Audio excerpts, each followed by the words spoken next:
Texas Attorney General Ken Paxton has been suspended from his post for going Trump mode, perhaps better known as being indicted and facing impeachment. So how did he get into this mess, and who is he? Everyone knows who he is. He's been the most effective attorney general, and we think he's just a great guy. The Indicted brothers!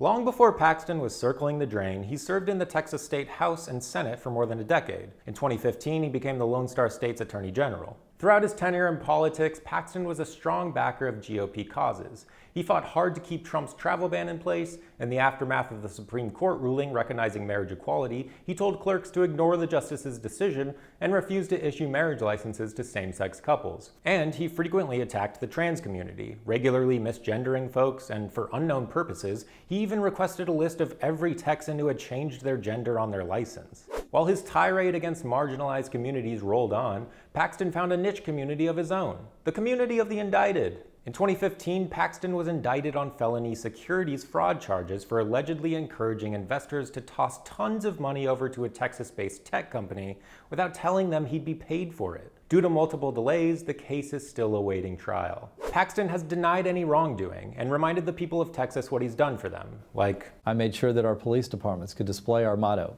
"In God We Trust," on their vehicles. And then at the start of 2023, Paxton curiously requested taxpayer money to pay off a $3.3 million settlement in a whistleblower lawsuit against him. The lawsuit was filed by 4 former employees of Paxton who accused him of taking bribes and abusing his office. In retaliation, Paxton fired them all. After seeking taxpayer funds to cover this settlement, a Republican-led House committee launched an investigation, ultimately voting unanimously to recommend that Paxton be impeached. Later, the Republican-controlled House voted 123-23 in favor of impeachment.